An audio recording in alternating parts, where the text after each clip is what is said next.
शुरुआती गिरावट के बाद बाजार संभलने की कोशिश करते हुए दिन के निचले स्तरों को होल्ड करके रिकवरी की उम्मीद, लेकिन देखना है कि ये रिकवरी होती है तो कितनी टिकाऊ और कितनी बड़ी, और क्लोजिंग कहां मिलती है और क्या करें कल की तैयारी। ढेर सारे हैं सवाल, लेते हैं जवाब। फाइनल ट्रेड में आप सबका स्वागत है। नमस्कार, मैं हूं अनिल सिंघवी।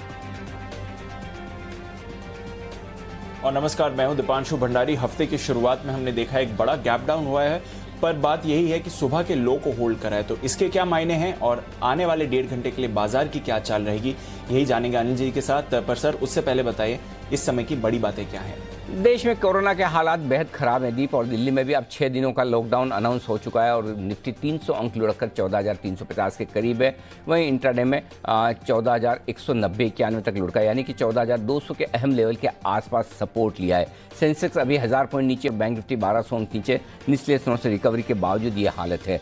आईटी और फार्मा में हल्की फुल्की खरीदारी निचले स्तरों से आती दिख रही, लेकिन बाकी सब जगह तेज बिकवाली का माहौल है। सबसे ज़्यादा बिकवाली अगर कहीं होती दिख रही तो वो सरकारी बैंक, रियल एस्टेट और ऑटो शेयर, जो 5-5% ये इंडेक्स नीचे लुढ़कते हुए नजर आ रहे हैं। हालांकि ग्लोबल मार्केट्स का हाल उतना बुरा है नहीं। डाउ फ्यूचर्स मुश्किल से 50 अंक नीचे है। यूरोप में सुस्त कारोबार है। एशिया में भी कारोबार हल्के हरे निशान के साथ होता हुआ दिखा है, लेकिन इंडिया विक्स ये बता रहा है कि बाजार के लिए आने वाला समय थोड़ा और मुश्किल भरा रहेगा। वोलेटिलिटी इंडेक्स 11% चढ़ता हुआ, जो आने वाले समय में उतार चढ़ाव के और कमजोरी के संकेत थोड़े अपनी तरफ से देता हुआ आपको नजर आएगा। तो ये है अब तक के बाजार के बड़े एक्शन, सुबह से लेकर अब तक के दीप। बिल्कुल सर, तो बड़ा एक्शन यही है बाजार का, और सुबह से हम देख रहे हैं वो कमजोरी का माहौल है। अच्छी बात तो नहीं कहूंगा सर, बट एटलीस्ट अभी हमने देखा है पिछले आधे घंटे से एक रिकवरी आ रही है बाजार में, और उस रिकवरी के हिसाब से देखें तो हम दिन के हाई पॉइंट पर हैं। हालांकि हाई पॉइंट मैं कह रहा हूं, पर 300 पॉइंट नीचे तभी भी निफ्टी है और 1000 पॉइंट नीचे बैंक निफ्टी है। पर वही बात है सर कि जो सुबह का एक पैनिक लो था 9:30-10 बजे के आसपास का, वो बाजार ने होल्ड करा और वहां से अभी रिकवरी का ट्रेंड दिखा रहा है। क्या फिर से इस रिकवरी में ही बिकवाली होगी, या फिर जो आज का लो लगना था वो लग चुका है? 14,350 दीप, इस लेवल के ऊपर की जो रिकवरी हुई है, रिकवरी में पहला मजबूती का संकेत अब आया है 14,350 के ऊपर। जब तक 14,350 रिकवरी पे बाजार पार नहीं करता, तब तक मेरे लिए इस रिकवरी का कोई मायने नहीं था। तो पहली बार 14,350 के पार निकलकर टिकने की कोशिश करता हुआ दिख रहा है। और बैंक निफ्टी में रिकवरी के केस में अब भी जब तक 31,000 के ऊपर ना निकले तब तक कोई, और लगभग उन्हीं लेवल के आसपास है। तो दोनों ही निफ्टी और बैंक निफ्टी पहली बार रिकवरी का थोड़ा संकेत दे रहे हैं। अब तक रिकवरी नहीं थी, अब तक गिरावट रुकी थी।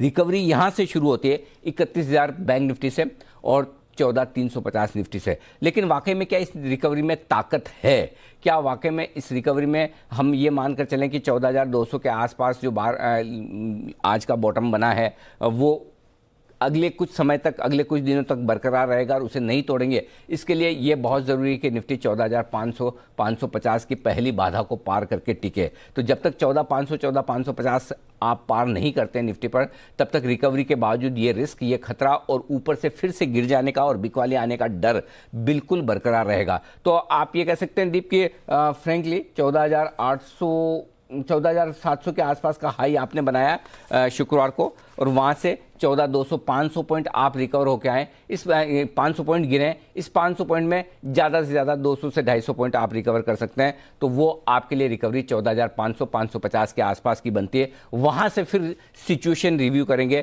कि क्या कोरोना के मामले 3.25 लाख से 5 लाख होते हैं या 3.25 लाख से 75,000 होते हैं। वो देखना इंटरेस्टिंग होगा और वहाँ से फिर डिसाइड करेंगे। तो पहली चीज़ 14,350 के ऊपर निकलने में रिकवरी यहाँ से शुरू हुई, ये मानिए पहली बात। दूसरी बात, रिकवरी में दम है या नहीं, वो 14,500-550 को पार करने पर ही होगा। जब तक वो नहीं होता तब तक आप ये मानकर चलें कि हल्की फुल्की रिकवरी है और उस रिकवरी में आपको निकलने का सोचना चाहिए। ये आपके लिए निफ्टी के लेवल से। बैंक निफ्टी के लेवल थोड़ा सा मुझे वक्त लगेगा निकालने में, क्योंकि बैंक निफ्टी में बड़े मुंह पर 1000, 1200-1500 पॉइंट के आते हैं। लेकिन ये ज़रूर कह सकता हूँ कि बैंक निफ्टी के लिए करीबन पहले एक बार आप 31,000 के ऊपर जब शुरू करेंगे तो रिकवरी का पहला संकेत आता दिखेगा। और मुझे ऐसा लगता है कि 32,000, जब तक 32,000 के पार ना निकलें तब तक बैंक निफ्टी में ताकत नहीं है। और निफ्टी के मुकाबले में बैंक निफ्टी कमज़ोर था, कमज़ोर है और कमज़ोर ही रहेगा जब तक कि कोरोना काबू में ना आ जाए। तो गिरने के लिए तैयार है बैंक निफ्टी और एनबीएफसी शेयर जब भी बाजार में कमज़ोरी का माहौल हो कोरोना की वजह से,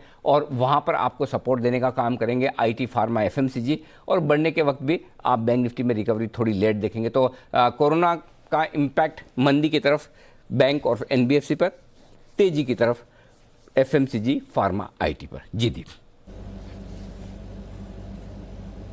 बिल्कुल सर, और एकदम वैसा ही मूड माहौल बाजार में भी बनते हुए दिख रहा है। आईटी फार्मा की तरफ से जरूर आपको एक अच्छा सपोर्ट इस समय आते हुए दिखेगा। बैंक्स, फाइनेंशियल्स, यहां पर है परेशानी।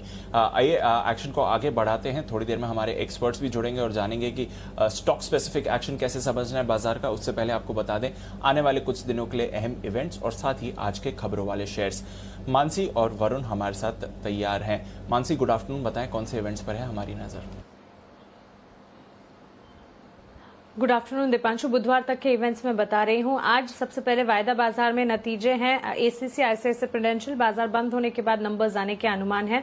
कैश स्पेस में भी चुनिंदा कंपनियां, क्रिसिल, बजाज कंज्यूमर, जिनके नंबर्स पर फोकस है। कल सेंट्रल बैंक ऑफ इंडिया सरकार को जारी इक्विटी शेयरों के इश्यू प्राइस पर कंपनी एक बोर्ड मीट करने जा रही है, तो इसके फैसले क्या निकल कर आते इस पर नजर होगी। वहीं नेस्ले नतीजे जारी करेगी, साथ ही अंतरिम डिविडेंड पर भी बोर्ड बैठक होने वाली है। वाणिज्य मंत्री एक्सपोर्टर्स से एक मुलाकात कल करने वाले हैं, तो इस बैठक में पर भी हमारा फोकस रहेगा। और बुधवार के दिन रामनवमी के अवसर पर घरेलू बाजार जो है वो बंद रहेंगे, लेकिन इस दिन भी कुछ कैश स्पेस के नंबर्स हैं, जैसे ICICI Securities, Majesco, Philips Carbon, VST Industries, तो इन पर नजर रखेंगे। ओके, तो कुछ इवेंट्स हैं और ज्यादातर नतीजों को लेकर ही अब फोकस बढ़ने वाला है बाजार का। वरुण, गुड आफ्टरनून, बताएं आज खबरों वाले शेयर्स कौन से हैं। गुड आफ्टरनून दीप। देखिए, सबसे पहले तो जुबिलेंट फार्मा रेमडेसिविर का फॉर्मुलेशन जो है इस कंपनी ने डेवलप कर लिया है, और ओरल फॉर्मुलेशन की जो सेफ्टी स्टडी होती है वो इस कंपनी ने पूरी कर ली है। डीजीसीआई से अतिरिक्त स्टडी के लिए इस कंपनी को मंजूरी मिल गई है। इसके लिए आज स्टॉक सुबह से ही काफी हरकत में भी है। कैप्लिन पॉइंट, एक इंजेक्शन के लिए इस कंपनी को यूएस एफडीए से अप्रूवल मिला है। बेसिकली हार्ट फेलियर के लिए इंजेक्शन यूज होता है, जिसके लिए इस कंपनी को अप्रूवल मिला है। एचसीएल टेक जापान की एक कंपनी है, उसके साथ इस कंपनी ने $multi-million डील साइन की है। यूडी ट्रक्स नाम की कंपनी है जिसके साथ ये डील की गई है। इन्फोसिस, कोपेनहेगन फिनटेक के साथ इस कंपनी ने करार किया है। एनटीपीसी कानपुर के बिलजोर सोलर पीवी यूनिट के में 15 मेगावाट की क्षमता विस्तार जो है वो इस कंपनी ने कर ली है। आईएक्स पहली कंपनी है जो कि क्रॉस बॉर्डर जो ट्रेडिंग है, पावर ट्रेडिंग है, वो अब ये कंपनी करने वाली है। ये कंपनी ने अपडेट दिया है। और सबसे आखिरी में ओएनजीसी 13,80,000 शेयर्स का इस कंपनी में बड़ा सौदा हुआ है। 104 रुपये 70 पैसे के भाव पे ये सौदा किया गया है। ओके, तो आपके लिए कुछ खबरों वाले शेयर्स भी जहां पर रखनी है नजर। क्लोजिंग शो का पहला कॉल बिगुल बंसल जी के लिए, chart corner.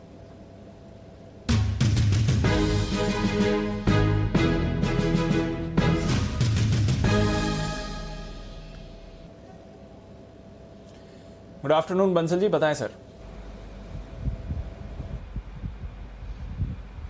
Good afternoon Deepanshu. खरीदारी की राय है एचसीएल टेक में। इसमें देखें तो एक पॉजिटिव क्रॉसओवर देखने को मिल रहा है, और मोस्ट इंपोर्टेंट क्या है, 13 अप्रैल को आईटी स्टॉक्स के अंदर मेल्टडाउन देखने को मिला था, और एचसीएल टेक के अंदर एक क्लियर ब्रेकआउट 13 अप्रैल के हाइस के ऊपर देखने को मिल रहा है। तो एचसीएल टेक पे खरीदारी की राय है 1005 का स्टॉप लॉस है।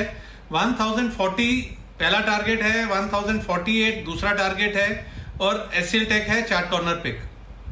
एचसीएल टेक में खरीदारी करने की राय 1020-22 के आसपास स्टॉक ट्रेड कर रहा है। 1005 का लगाएंगे स्टॉप लॉस, और 1040 और 1048 के टारगेट के लिए खरीदारी करने की राय। थोड़ी थोड़ी रिकवरी आती हुई दिख रही है। निफ्टी बैंक 31,000 के आसपास और 14,375 के आसपास निफ्टी आता हुआ दिख रहा है। यहाँ पर हल्की रिकवरी निचले स्तर से, लेकिन अब भी 0.25% की कमजोरी निफ्टी में है।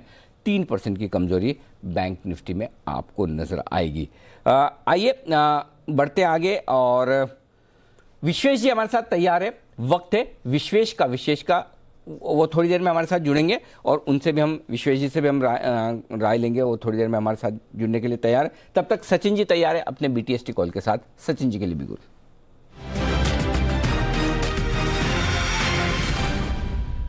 बताएं sir. Good afternoon Anil ji, good afternoon Deepanshu. Anil ji, जो स्टॉक मेरे रेडार पे आया है ऑन द लॉन्ग साइड, वो स्टॉक है एसआरटी, श्रीराम ट्रांसपोर्ट फाइनेंस। यहाँ पर खरीदारी करने की सलाह होगी। इनफैक्ट जिस तरीके से रिबाउंड हुआ था पिछले हफ्ते कुछ चुनिंदा ऑटो नेम्स में, तो मुझे लग रहा है ये पर्टिकुलर सेगमेंट काफ़ी इंटरेस्टिंग होगा अगले कुछ हफ्तों के लिए। सो जिस तरीके से ये स्ट्रक्चर है, लगभग अराउंड 1340 के आसपास आपको इमीडिएट बेसिस पे स्टॉप लॉस लगाना है। एंड अपसाइड में मुझे लग रहा है जो एक हर्डल है अराउंड 1400 के आसपास का, वो एक बार वापस रिविजिट होना चाहिए। तो शॉर्ट टर्म के लिहाज से यहाँ पर मैंने ट्रेड ये आइडेंटिफाई किया है। तो 1340 का होगा स्टॉप लॉस और फर्स्ट टारगेट होगा अराउंड 1400 का। पर करें खरीदारी श्रीराम ट्रांसपोर्ट 1340 के स्टॉप लॉस के साथ। थोड़ी थोड़ी खरीदारी के संकेत निचले स्तरों से बैंक्स और एनबीएफसी में, अच्छे बैंक्स अच्छी एनबीएफसी में आने के मिल रहे हैं और उसी में खरीदारी के मौके देख रहे हैं सचिन जी। आइए, विश्वेश जी हैं तैयार। विश्वेश का विशेष बिगुल के साथ करते हैं स्वागत फोन लाइन पर इस वक्त।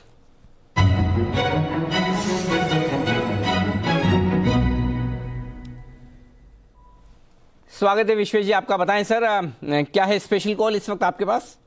यानी जी 14,300 का कॉल ऑप्शन 160 के आसपास लेना है। 140 आए तो ऐड करें। मुझे लग रहा है कि 120 के स्टॉप लॉस से इसको खरीदारी करनी चाहिए। ये ऑप्शन जो है 200-250 तक जाएगा। मुझे ऐसा लग रहा है शार्प शॉर्ट कवरिंग के आसार बन रहे हैं निफ्टी में। 14,200 से जो हम सपोर्ट लेके घूमे हैं, मुझे लगता है आईटी सपोर्ट कर रहा है, मेटल्स घूम रहा है। आई फील के मार्केट के अंदर में निफ्टी स्पेशली, बैंक निफ्टी का कहना मुश्किल है, लेकिन निफ्टी स्पेशली मुझे लगता है कि वापस 14,450 14,500 की ओर जा सकता है, क्योंकि डेटा बहुत क्लियर एनर्जी। सुबह से अगर आप देखेंगे तो जिस हिसाब से 14,300 के कॉल में राइटिंग हुई थी, मुझे लगता है अभी 14,300 के ऊपर आ गया और अब यहाँ पे अनवाइंडिंग के आसार बन रहे हैं। तो ओवरऑल 1.5 करोड़ शेयर आज ऐड हुए हैं कॉल साइड में। और अब 12:30 बजे के बाद आप देखेंगे तो पुट में जो 60 लाख का ओआई था वो ऑलमोस्ट 1 करोड़ शेयर का हो गया। तो दैट मीन्स कि कॉल का अनवाइंडिंग पेंडिंग है। सो मुझे लगता है निफ्टी बहुत ही शार्प शॉर्ट कवरिंग आ सकती है, इसलिए 14,300 का कॉल ऑप्शन खरीदना है 120 के स्टॉप लॉस से 250 के टारगेट के लिए। एक रिकवरी के लिए और यहाँ पर थोड़ी शॉर्ट कवरिंग के लिए तेजी करने की राय बनती हुई दिख रही है इस वक्त विश्वेश जी की तरफ से। 14,300 का गुरुवार की एक्सपायरी वाला, इसी हफ्ते की एक्सपायरी वाला कॉल ऑप्शन खरीदिए आप, और वो खरीदना है 160 रुपये के आसपास। 140 तक आए तो और ऐड कीजिए। 120 का लगाइए स्टॉप लॉस और आपका टारगेट बनेगा 200 से 250 रुपये का। ये है आपके लिए। तो 2 कॉल अब तक आई है, 3 कॉल आई है अब तक, और तीनों ही पॉजिटिव साइड पर है। आइए एक बार आशीष सर से भी ले ली जाए राय उनकी मार्केट पर। आशीष सर बताएं सर, क्या है व्यू आपका? अनिल जी, 2-3 बड़े डिफरेंट तरह के ऑर्डर मतलब ट्रेड्स हैं मेरे पास, वो मैं भी आपसे शेयर करता हूं। और पहले जो अनिल जी आपने मार्केट में पूछा, फिर ये मान लीजिए चौथी या 5वीं बार है, फिर वही 14,300-400। तो अनिल जी रुकता है या नहीं रुकता, ये $1 मिलियन क्वेश्चन है। लेकिन इसको प्ले कैसे करना है? लास्ट वीक भी विश्वेश ने ऐसी रिकवरी की कॉल दी थी, तो मैंने एक स्प्रेड, जब आपने गन रखी थी, अब आपकी गोलियां खत्म हो गई हैं, तो अनिल जी फिर एक स्प्रेड देता हूं। लेकिन उससे पहले अनिल जी पुराने स्प्रेड का अपडेट दे दूं, जो परसों हमने बनाया था, जिसमें 14,300 तक सेफ था। उसमें अभी अनिल जी 25 से 30 रुपए का लॉस है। लेकिन मेरा मानना है कि 14,300 अभी भी, जैसे विश्वेश ने भी कहा है कि होल्ड करना चाहिए। तो 14,300 से ऊपर रहेगा तो अनिल जी उसमें कोई लॉस नहीं होगा। इनफैक्ट कल तक ये ट्रेड प्रॉफिट में आ जाएगा अगर थोड़ी सी भी रिकवरी आती है। तो जो भी किसी ने भी बनाया तो उसको होल्ड करना चाहिए। दूसरा अनिल जी अपडेट है टाटा मोटर का, जो स्प्रेड बनाया था अनिल जी वो प्रॉफिट में है, ऊपर भी प्रॉफिट में था, करेक्शन के बाद भी प्रॉफिट में है। जिसने बुक करना है बुक कर सकता है, बना रहना चाहता है तो बना रहे। तीसरा स्प्रेड था अनिल जी बीपीसीएल का। बीपीसीएल अनिल जी 422 हुआ था, 417 हुआ था, तब भी मैंने कहा था ये फॉल्स मूव है, इसमें ट्रैप नहीं होना चाहिए एटलीस्ट इस मंथ के लिए। तो वो अभी 404 चल रहा है। तो अनिल जी स्प्रेड के साथ बने रहे। बीपीसीएल में वीकनेस कंटिन्यूस लगती है। और अनिल जी यदि हेड स्ट्रेट कुछ जो शॉर्ट रखना चाहिए, उसमें से वे weak stock BPCL, LIC housing, ये कुछ हैं जिनकी हमने पहले भी बात की है। अब अनिल जी रिकवरी के लिए प्ले कैसे करना है, 2 चीजें अनिल जी मैं आपको बताऊंगा। एक तो शॉर्ट टर्म, जो अभी का अगर बाउंस खेलना है तो अनिल जी मैं विश्वेश की स्ट्रैटेजी को इंप्रोवाइज करूंगा, क्योंकि मैं इतने पैसे नहीं देना चाहूंगा। अनिल जी जो 14,300 की कॉल है उसका भाव चल रहा है 168-70 रुपए। हम इसको एक लेंगे अनिल जी, जिसको भी रिकवरी के लिए प्ले करना है फिर भी उसी के लिए है। जिस 14,300 की एक कॉल लेंगे 168-70 में, और 14,500 की 2 बेचेंगे अनिल जी 63 से 65 रुपए में। तो ये जो स्प्रेड बनेगा अनिल जी 14,300-500, ये सिर्फ 40 रुपए में बनेगा। इसका मतलब है कि 14,340 के ऊपर अगर निफ्टी रहता है अगले 2 दिन में तो इसमें प्रॉफिट आएगा। 14,500 पे सबसे बड़ा प्रॉफिट आएगा, और 14,700 के ऊपर इस पे अनलिमिटेड लॉस होगा। तो अनिल जी 14,700 तो मुझे रिवर्सल नहीं दिखता, क्योंकि जिस तरह की गिरावट आई है अनिल जी, क्योंकि इस गिरावट में ना क्या है कि जो शॉर्ट कवरिंग आनी है, जो बाउंस बैक आने हैं, ये सिर्फ शॉर्ट कवरिंग के आने हैं या बाउंस बैक के आने हैं। इसमें अब जैसे लॉकडाउन हो गया 1 हफ्ते का, या जो सिचुएशन इस वक्त कोविड की बन रही है अनिल जी, स्केरी हो रही है। और इसके चलते मतलब अगले 2-3 दिन में कोई ऐसा रिस्पाइट नहीं आएगा, एक मार्केट में सेम्बलेंस जरूर आएगा, लेकिन ऐसी कोई पॉजिटिव न्यूज नहीं आ सकती कि 2 लाख के केस 25,000 रह जाएंगे। हाँ, एक स्टेबिलिटी आएगी पहले, उसके बाद फिर थोड़ा सा डिप आएगा, फिर रिवर्सल आएगा, उस तरह की मार्केट हो सकती है। तो अनिल जी अगर इसको प्ले करना है तो अनिल जी बहुत लिमिटेड पैसा लगाना चाहिए, क्योंकि सिर्फ 2 ट्रेडिंग सेशंस हैं अनिल जी, अब 2 ट्रेडिंग सेशन। अगर 100-150 पॉइंट की रिकवरी आती है तो बहुत बढ़िया है, ये 40 रुपए हमारे को 140 देके जाएंगे। और अगर बाई चांस नहीं आएगा Anil ji, plane Manila call, मेरे कहने का मतलब है कि 170 में देंगे तो अगला भाव 70 होता है, जो आपने देखा अगर प्लेन मनीला कॉल फ्राइडे को भी जिसने ली तो अगर खराब हुए पैसे तो कैसे हो गए हैं, अगर किसी ने पुट ली हुई तो उसके कैसे पैसे आए होंगे। तो अनिल जी ये तो वीकली स्ट्रैटेजी है। In addition to that Anil ji हम ना अप्रैल की अभी पहले मंथली पुट्स दिलवा रहे थे क्लाइंट्स को 14,200 की, लेकिन अभी अनिल जी हमारा एक और भी व्यू है कि अब जैसे हम अनिल जी लॉन्ग स्टॉक्स हैं, ग्रैन्यूल है, ग्लेनमार्क है, सिप्ला है, टाटा मोटर में हमने लॉन्ग दी, टेक में फिर एक ट्रैक्शन दिख रहा है। तो एचसीएल टेक, इन्फी की हमने बाय कॉल्स दी है क्लाइंट को कि ये कॉल्स लेनी है, चाहे ऑप्शन के थ्रू लेंगे, अच्छा लगता है क्योंकि बाउंस बैक में, या क्योंकि जब भी कोविड का पैनिक आएगा तो अनिल जी फार्मा तो ऑटोमेटिक परफॉर्म करेगा। और एचसीएल टेक कह रहा हूं अनिल जी, आईटी है वो उसको एंसिलरी बेनिफिट मिल जाता है, सेफ हेवन बन जाता है, तो उसमें एक ट्रैक्शन वापस आ जाती है। लेकिन अनिल जी जो निफ्टी है, जो 3 या 4 बार ये 14,300 आ गया अनिल जी, अगर ये इस बार नहीं टिका, और मतलब कहीं ना कहीं हमें लग रहा है कि अनिल जी जो 13 मंथ्स की रिकवरी हुई है पिछले अप्रैल से आज तक, जो हमारे टेक्निकल एनालिस्ट कहते हैं कि मतलब पिछले 13 महीने में पहली बार वीकली चार्ट्स पे अनिल जी, मंथली चार्ट्स पे निफ्टी ने एक वीकनेस दिखाई है।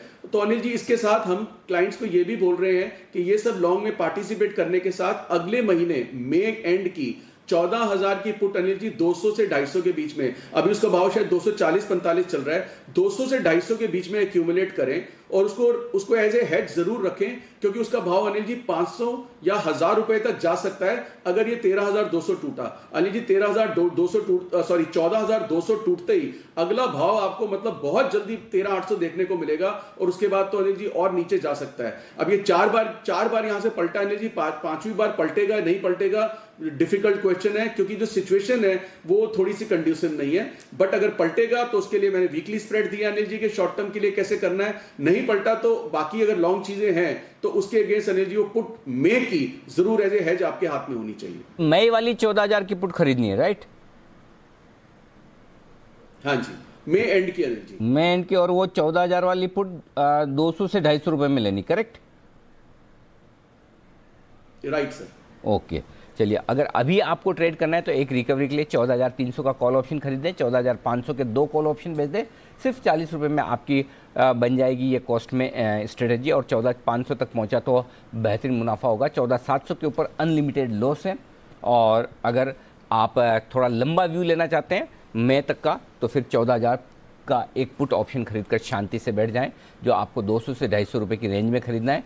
400 से 500 रुपये तक के टारगेट इसके बनेंगे, डबल हो सकता है। अगर निफ्टी 14,200 इस बार तोड़ता है तो फिर आपके लिए इस पुट में बढ़िया मुनाफा आगे चलते हुए हो सकता है। ये है आशीष जी की राय इस वक्त आती है। चलिए, आशु जी की राय आती हुई इस वक्त, तो ये है इस वक्त बाजार में थोड़ा बहुत रिकवरी के लिहाज से अगर आपको ट्रेड करना है शॉर्ट टर्म के लिहाज से तो ये देख लेते हैं। आइए फोकस करते हैं ग्लेनमार्क पर। ग्लेनमार्क लाइफ साइंसेज का आईपीओ आ रहा है। पिछले हफ्ते हम लगातार बात कर रहे थे और शुक्रवार को भी ये बात कर रहे थे कि देखिए जो तेजी बन रही है ग्लेनमार्क में शायद इस वजह से बन रही है, और फाइनली ये खबर सामने आती दिख रही है। क्या करती है ये कंपनी, किस साइज का आईपीओ है, क्या है डिटेल्स, बताने के लिए तैयार है देवांशी। देवांशी बताइए। बिल्कुल, तो आप देखिए हम आपको बता रहे थे कि ग्लेनमार्क के जो एपीआई कारोबार है उसका आईपीओ अब जल्दी आ सकता है, और फाइनली हमने देखा कि सेबी में उन्होंने अर्जी दे दी है।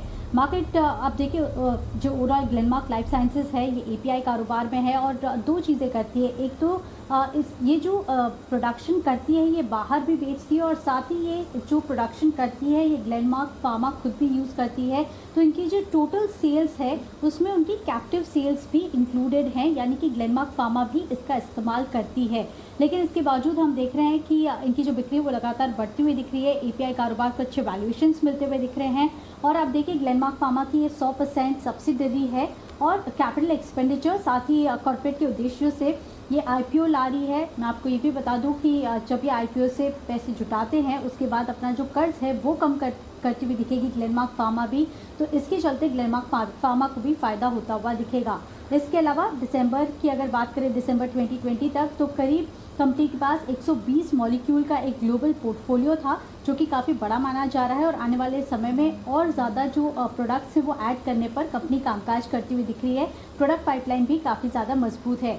Europe, north America, Latin America में कंपनी एक्सपोर्ट करती है, इसका जो फ़ायदा है वो भी मिलता हुआ दिख रहा है ग्लेनमार्क लाइफ साइंसेज को। इसके अलावा कितना कंट्रीब्यूट करती है इनके टोटल रेवेन्यूज़ में, तो आप देखिए हमने पिछले साल या Q3 FY20 की अगर बात करें तो करीब 14 से 15% तक के आय में इसका कंट्रीब्यूशन था, लेकिन Q3 FY21 की बात करें तो कुल मिला के 18 to 19% का जो कंट्रीब्यूशन है वो इनके लाइफ साइंसेज कारोबार से आता हुआ दिखता है और आने वाले समय में इसका जो कंट्रीब्यूशन है और भी ज़्यादा बढ़ता हुआ दिखेगा। तो धीरे धीरे जो लाइफ साइंसेज की ग्रोथ है वो काफ़ी तेज़ी से होती हुई दिख रही है। इंटरेस्टिंग बात यह है कि अगर आप दिग्गज API कंपनीज़ को देखें, जिसकी हम हमेशा बात करते हैं, डीवीज लैब, इनको करीब 55 गुना का जो PE मल्टीपल है वो मिलता है।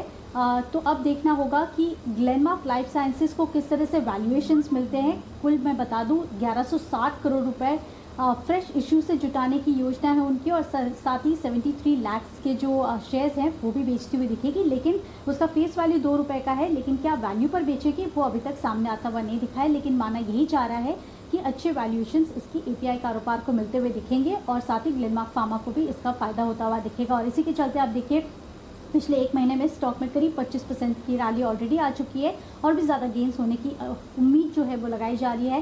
ग्लेनमार्क फार्मा पर आज JP मॉर्गन की रिपोर्ट आई थी, इनके 530 तक के टारगेट से, और इनका कहना है कि API सब्सिडरी के IPO के बाद भी कंपनी को थोड़ा से कैश की ज़रूरत पड़ेगी, तो फंड कहाँ से जुटा रही है कंपनी, इस पर आपको फोकस करना है। लेकिन इसके जो लाइफ साइंसेज कारोबार है इस पर आपके जो प्राइजेस आते हुए दिखेंगे, जो वैल्यूएशन मिलेंगे, इस पर आप ज़रूर नज़र रखें। बिल्कुल, तो ग्लेनमार्क मच अवेटेड इनकी जो लाइफ साइंसेज API कारोबार की IPO आने वाली थी वो अब तैयारी में है, सेबी से इन्होंने मंजूरी मांगी है। किरण जी, आप इसकी चार्ट देखिए, आपके पास मैं एक अपडेट के लिए आता हूं। उससे पहले एक इंपॉर्टेंट फ्लैश जो अभी आपकी स्क्रीन पर आया था 2 मिनट पहले, यूके के प्रधानमंत्री बोरिस जॉनसन साहब जो भारत के दौरे पर आने वाले थे, इस रविवार 25 तारीख को भारत पहुंचने वाले थे और फिर मंडे के दिन 26 तारीख को प्रधानमंत्री मोदी के साथ उनकी बैठक थी, वो दौरा उन्होंने फिलहाल रद्द कर दिया है। जिस तरह से भारत में कोरोना के मामले बढ़ रहे हैं, यूके में भी हमने देखा है कि कोरोना संक्रमण काफी तेजी से फैल चुका है, तो इस डेवलपमेंट को लेकर उन्होंने अपना दौरा रद्द कर दिया है। पिछले साल भी एक विजिट प्लान की जा रही थी पर वो भी कैंसिल करनी पड़ी थी कोरोना की वजह से, और अब दोबारा कोरोना की वजह से इस मीटिंग को रद्द कर दिया है। अगले मंडे को बैठक होने वाली थी प्रधानमंत्री मोदी और यूके के प्रधानमंत्री बोरिस जॉनसन के बीच में। किरण जी, ग्लेनमार्क का चार्ट देखें सर, फार्मा शेयर्स तो आज एक्शन में है ही, ग्लेनमार्क इस खबर के दम पर भी पिछले कुछ दिनों से एक्शन में आया है, क्या राय निकलती है सर? दीप, आफ्टरनून। अनिल जी, आफ्टरनून। जिस तरीके से ग्लेनमार्क ने एक ट्रायंगुलर पैटर्न का ब्रेकआउट दिया है, काफी स्ट्रांग ब्रेकआउट है। मेरा मानना है कि long questions fresh long questions लेने चाहिए और जिनके पास है उनको होल्ड करने की सलाह है। मेरा स्टॉप लॉस 540 का रहेगा, टारगेट 650 670 के रहेंगे। ये पोजिशनल है first fortnight of next month, इतना आपका व्यू होना चाहिए। डिलीवरी बेस्ड बाइंग करने की सलाह होगी इस स्टॉक में। बिल्कुल, तो डिलीवरी बेस्ड बाइंग करके जाएं, इसको खरीद कर होल्ड करें, थोड़ा उतार चढ़ाव से घबराएं ना। बंसल जी और कुणाल जी ने भी पिछले हफ्ते एक as a special pick, as a blockbuster pick बल्कि इस स्टॉक को रेकमेंड किया था, और अब तो खबरों का भी सहारा है और मार्केट का मूड माहौल भी हम देख ही रहे हैं कि फार्मा डिफेंसिव्स की तरफ ही ज्यादा अलाइंड है इस समय। तो नजर रखिए इस स्पेस पर, एक्शन बनते हुए दिख रहा है। एक्शन बना हुआ है अपोलो हॉस्पिटल्स में। आज सुबह आशीष केलकर साहब और साथ ही हमने देखा हिमांशु जी भी अपोलो हॉस्पिटल्स पर बाय कॉल देकर गए थे। सचिन जी, वायदा कारोबार का टॉप गेनर है, 4% की तेजी 3200 पर। अपोलो हॉस्पिटल्स कैसा लगता है? देखिए, अभी भी काफ़ी स्ट्रांग है। इनफैक्ट आई थिंक सुबह आशीष ने जिस लेवल पे वो स्पॉट किया था वहाँ से काफ़ी बड़ी तेज़ी ऑलरेडी आ चुकी है, बट जिस तरीके से अभी भी इसका RSI है, लगभग ओवरबॉट काइंड ऑफ सिचुएशन अभी भी प्लेस नहीं है, जो 63 के आसपास फिलहाल कोट कर रहा है। सो डेफिनेटली जो एक फ्रेश ब्रेकआउट हुआ है उसके वजह से जो मोमेंटम है मुझे लग रहा है वो कैरी फॉरवर्ड ही होना चाहिए। सो लगभग 3300 के आसपास के स्विंग्स बनने की एक्सपेक्टेशन है। तो डेफिनेटली यहाँ पर एक ट्रेलिंग स्टॉप लॉस मैकेनिज्म से स्टॉक होल्ड करना चाहिए। 3120 अब यहाँ से एक इम्पॉर्टेंट सपोर्ट बन सकता है। तो मुझे लग रहा है जब तक ये पर्टिकुलर सपोर्ट होल्ड कर रहा है तब तक पोजीशंस को कैरी फॉरवर्ड करना चाहिए 3300 के टारगेट के लिए। ओके, तो 3300 यहां से और 100 रुपए की तेजी इस काउंटर पर आपको बनती हुई दिख सकती है। नजर रखिए, जहां तक सवाल है अपोलो हॉस्पिटल्स का, सुबह से आप यहां पर बाय कॉल्स आते हुए दिख रहे हैं। ग्रैन्यूल्स में आ रही है अच्छी मूव, इस समय 3% ऊपर ये काउंटर भी फिलहाल आपको आते हुए दिखा है, तो ये एक और स्टॉक है जहां पर आपको रखनी चाहिए नजर। और SRF, इस पर भी एक्शन बनते हुए दिख रहा है फिलहाल 6200 के ऊपर गया है। बागली साहब, SRF पर नजर डालिए, कुछ एक्शन देखते हैं आने वाले समय में चार्ट पर। दीपांशु, काफी वोलेटाइल स्टॉक है, हालांकि आज ऊपर है, मैं मानता हूं और भी थोड़ा ऊपर जाएगा, लेकिन स्टॉप लॉस मैच नहीं होगा। मुझे लगता है 6250 6260 इधर तक तो आज जाना चाहिए, लेकिन स्टॉप लॉस आपका बहुत ही लंबा होना चाहिए 6150, जो कि 1:1 का रिस्क रिवॉर्ड होता है, तो मैं अवॉइड करूंगा। ओके, तो ये है SRF पर राय आपके लिए। फिलहाल रिस्क रिवॉर्ड रेशियो फेवरेबल नहीं है, थोड़ा नीचे आ जाए तो बेहतर। आइए, लेकिन एक स्पेस ऐसी है जिनके लिए लॉकडाउन पिछला साल और अब तक बहुत ही बेहतरीन रहा है, यानी कि लोगों ने और कुछ किया न किया हो, घर बैठकर एक काम जरूर किया है, वो है सौदे। जी हाँ, शेयर बाजार में सौदे, वो दिख भी रहा है ब्रोकरेज कंपनियों के शानदार नतीजों में। तो कैसे हैं आंकड़े और क्यों हैं इतने दमदार, बताने के लिए तैयार हैं कुशल। कुशल, बताइए ब्रोकरेज कंपनियों को लेकर क्या है रिसर्च? बिल्कुल अनिल जी, और यहाँ पे क्लियरली ये एविडेंट होता हुआ दिखा है HDFC सिक्योरिटीज के नतीजों में। जो सब्सिडियरी है HDFC बैंक के जो नंबर्स आए थे वीकेंड के दौरान, वहां पर हम इनका परफॉर्मेंस देख रहे थे और यहाँ पर दमदार प्रदर्शन सालाना आधार पर हमें देखने को मिला है, जहां पर आय आप देखिए ऑलमोस्ट 46% बढ़कर 440 करोड़ पर आती हुई नजर आई है। साथ ही कंपनी का जो मुनाफा है उसमें तो करीब करीब 61% का जंप आता हुआ दिखा हमें, और 253 करोड़ पर कंपनी ने मुनाफा दर्ज किया है। और जैसे कि आप बता रहे थे कि जो लोग हैं उन्होंने काफी ज्यादा अपना समय और पैसा जो है शेयर बाजारों में लगाते हुए वो नजर आए हैं, और रिकॉर्ड लेवल पर डीमैट अकाउंट्स खुलते हुए दिखे थे। इनफैक्ट FY21 में अगर आप देखें तो अप्रैल से लेकर अब तक जनवरी के जो आंकड़े आए हैं वो ऑलमोस्ट 1 करोड़ से भी ज्यादा के नए डीमैट अकाउंट खुलते हुए दिखे हैं। और अगर आप ओवरऑल FY20 की बात करें तो उसके मुकाबले जहां केवल 4.1 करोड़ करीबन जो है डीमैट खाते थे, अब जो आंकड़ा है वो करीब करीब 5.2 करोड़ पर जाता हुआ नजर आ रहा है। यही नहीं, कुछ दिन पहले आपको 5 पैसा कैपिटल जो एक और ब्रोकरेज फर्म है, वहां पर भी पॉजिटिव एक्शन देखने को मिला, जिस वजह से आप देखिए इंटायर ब्रोकरेज स्पेस फिर से फोकस में आता हुआ नजर आया। कुछ दिन पहले बोर्ड ने इक्विटी और वारंट्स के जरिए पूंजी जुटाने को मंजूरी दी थी, और जो प्राइसिंग है अनिल जी वो काफी बेहतर रही थी।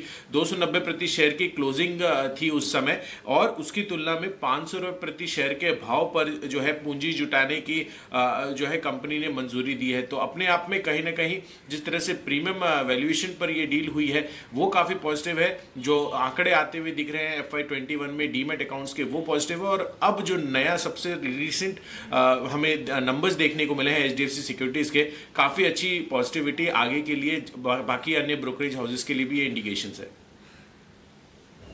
ब्रोकरेज कंपनियों के लिए बढ़िया नतीजा आने की पूरी संभावना है, और इसी वजह से आप देख सकते हैं किस तरह से CDSL का स्टॉक भी लगातार सुर्खियों में रहकर मजबूती के साथ बढ़ता हुआ दिख रहा है। आशु जी तो खुद ब्रोकरेज बिजनेस में भी है। आशु जी, ऑफिस में सब ठीक ठाक चल रहा है ना, एकदम बढ़िया फर्स्ट क्लास? अनिल जी ठीक ठाक चल रहा है, लेकिन काफी सारे जो एम्प्लॉइज हैं, कलीग्स हैं, वो अफेक्टेड हैं डेफिनेटली। बट अनिल जी जो ये रिपोर्ट है बिल्कुल राइट है, बिजनेस बहुत बढ़िया रहा है सबका। और ऑनेस्टली अनिल जी आप ब्रोकिंग से, मतलब ब्रोकिंग से हैं, ब्रोकिंग की सारी एक एक नस समझते हैं, तो अनिल जी ब्रोकिंग में काफी उतार चढ़ाव हमने पिछले सालों में देखे। तो मैं तो इंटरनली भी, मतलब हम जब मैनेजमेंट कॉल भी करते हैं तो मैं कह रहा था कि कोविड ने शायद और कुछ किया ना हो, लेकिन ब्रोकिंग एज ए बिजनेस को बिल्कुल एक न्यू लीज ऑफ लाइफ दे दी है। क्योंकि कितनी बार होता था कि जो कंप्लायंसेस स्ट्रिक्ट हो रहे हैं, जो मार्जिन्स बढ़ते जा रहे हैं, इससे जो वॉल्यूम्स है उनमें डेफिनेटली इफेक्ट आता जा रहा है। तो जो केपेक्स रिक्वायरमेंट है वो बढ़ रही हैं, छोटे ब्रोकर्स इफेक्ट हो रहे हैं, तो सबको डिफिकल्टीज तो हो रही हैं। लेकिन अली जी जो बने रहा, जैसे कहते हैं ना इन्वेस्टमेंट में बने रहे, तो कभी ना कभी वो तेजी आती है और वो अच्छा रिटर्न देके जाती है। तो जो भी ब्रोकिंग से अनिल जी निकला नहीं और कन्विक्शन से रहा, चाहे वो छोटे लेवल पे हो, तो वह एज इज वेरियस बेसिस पे जी कोविड ने बिल्कुल न्यू लीज ऑफ लाइफ दी है, और इतने लोगों ने न्यू बहुत अच्छी चीज रही है। सोनी जी, जो इतने सालों से हम एक्सपेंशन ऑफ मार्केट की बात करते थे, जो कि कोई और चीज नहीं करवा पाई, वो कोविड ने करवाया। तो ये तो डेफिनेटली अनिल जी एक पॉजिटिव चीज है जो कोविड ने की है। तो कोविड में नो डाउट थोड़ी दूसरी हेल्थ रिलेटेड इश्यूज तो है ही और सबके साथ है और ब्रोकरेज कम्युनिटी में भी है, लेकिन हाँ बिजनेस के लिहाज से देखा जाए तो पिछला एक साल काफ़ी बेहतरीन रहा है, स्पेशली पिछले 9 महीने जहां पर काफ़ी नए अकाउंट खुले हैं। पुराने अकाउंट्स में भी फिर से रिटेल इन्वेस्टर्स के वॉल्यूम दमदार होते हुए दिख रहे हैं। आइए, दमदार से याद आया सेठी साहब, बेहतरीन कॉल्स के लिए जाने माने जाते हैं सेठी साहब। आइए, उनके आज की 2 दमदार कॉल्स आपके लिए आने की तैयारी में। वक्त है सदाबहार सेठी साहब का और उसके बाद 2:30 बजे की स्ट्रेटेजी।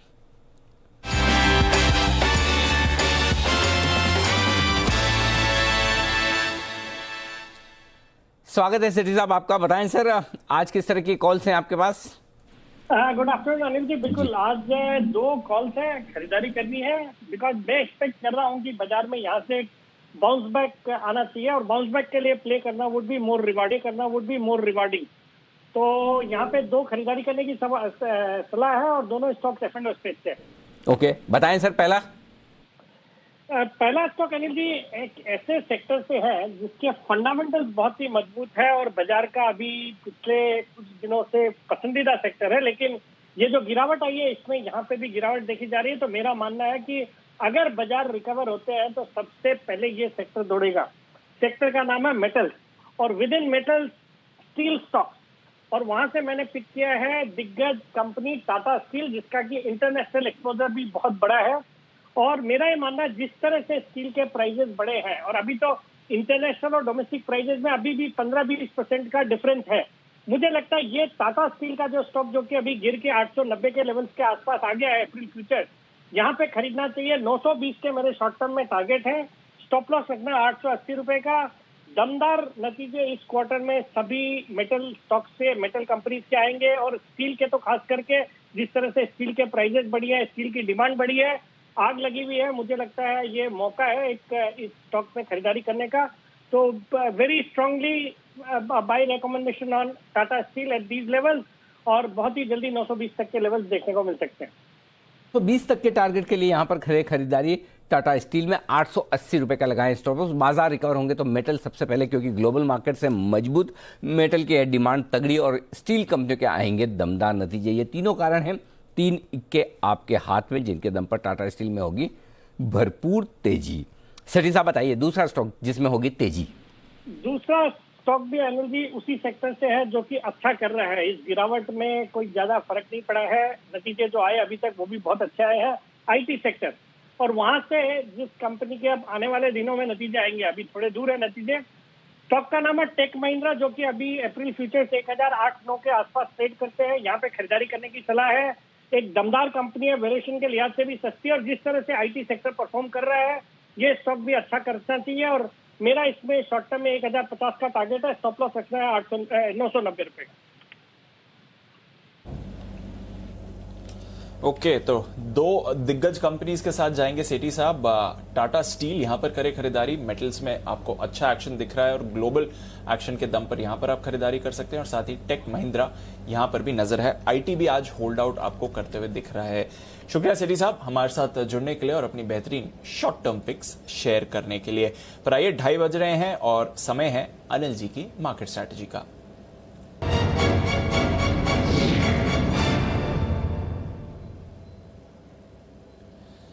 सर, ग्लोबल मूड माहौल तो बढ़िया है।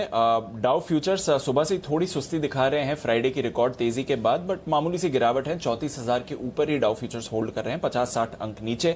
नैस्डैक फ्यूचर्स सुबह सुस्ती थी, अब पॉजिटिव होते हुए दिख रहे हैं। 10 साल की बॉन्ड यील्ड हम देख रहे हैं कि 3 महीने के निचले स्तर पर है, तो वहां से कोई परेशानी नहीं है। यूरोप में भी अच्छा ही कारोबार हो रहा है, ज्यादातर यूरोप के बाजार फिलहाल पॉजिटिव दिखेंगे। और एशिया में तो हमने देखा चीन के बाजार 1.5% ऊपर थे, हांगकांग भी 0.5% ऊपर ही बंद हुआ। तो ग्लोबल क्यूज तो ठीक ठाक ही है। सर बताएं हमें क्या करना चाहिए इस समय? दीप, बिल्कुल डेटा तैयार है, स्ट्रेटेजी भी तैयार है, लेकिन उससे पहले एक बार जल्दी से कुछ कॉल्स हैं, तो मैं सोच रहा हूँ पहले मैं कॉल्स ले लूँ, उसके बाद डेटा एनालिसिस करूँ। तो पहले एक बार सचिन जी के लिए कॉल और उसके बाद आशीष सर भी कुछ कॉल देना चाहते हैं। तो सचिन जी के लिए बिगुल बजाते हैं एक बार BTST का।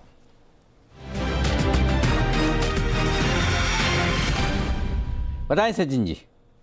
जी, खरीदारी करनी है ग्रैन्यूल्स इंडिया इस पर्टिकुलर काउंटर में। डेज हाई पे फिलहाल स्टॉक ट्रेड कर रहा है। उसने एक अहम रेजिस्टेंस था 340 के आसपास का, वो आज ब्रेक किया है एंड उसके ऊपर काफ़ी कंसिस्टेंटली अभी प्राइस एक्शन डेवलप हो रही है। तो मुझे लग रहा है 355 के टारगेट के लिए ये पोजीशन आपको होल्ड करनी है। स्टॉप लॉस आपको लगाना है अराउंड 339 के आसपास।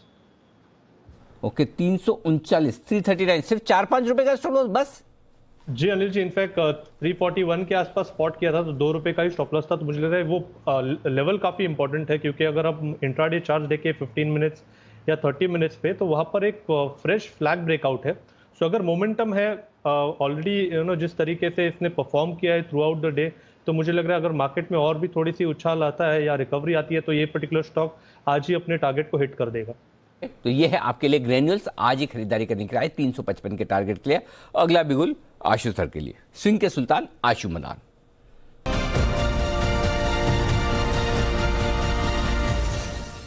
बताएं सर।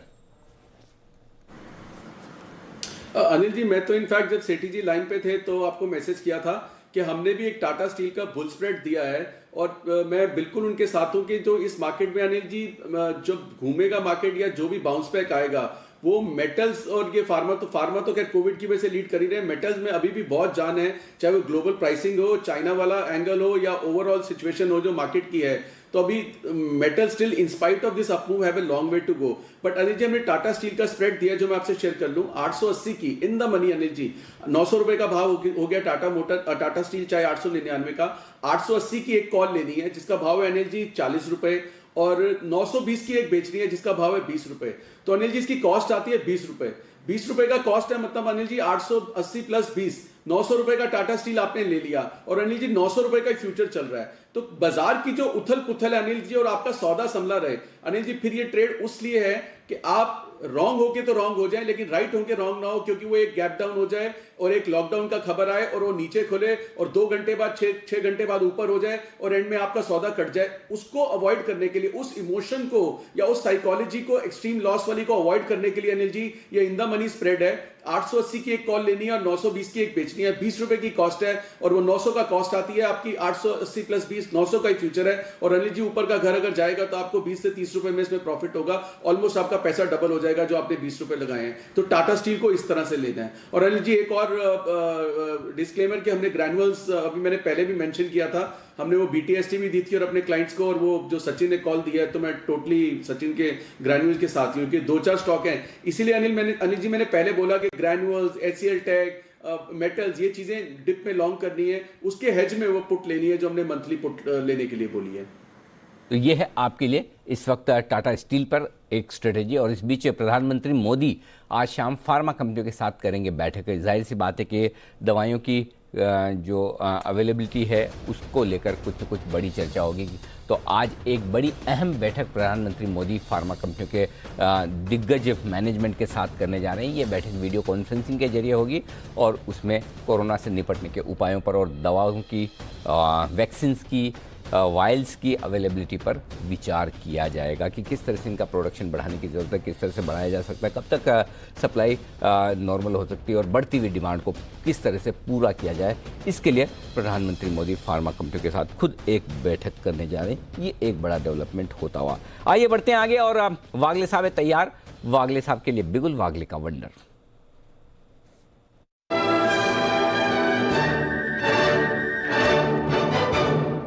बताएं सर। अनिल जी, मेरे को बेचना है L&T, लेकिन थोड़ा सा नीचे आ गया। 1325 पे हमने आइडेंटिफाई किया, अभी 1316 हो गया। सो अभी इतना ही बेचते, थोड़ा सा बाउंस बैक तो आएगा। 1320-21 के लेवल आएंगे तो हम बेचेंगे, ऊपर तक 25 तक बेचेंगे। 1331, 1331 का मेरा स्टॉप लॉस होगा।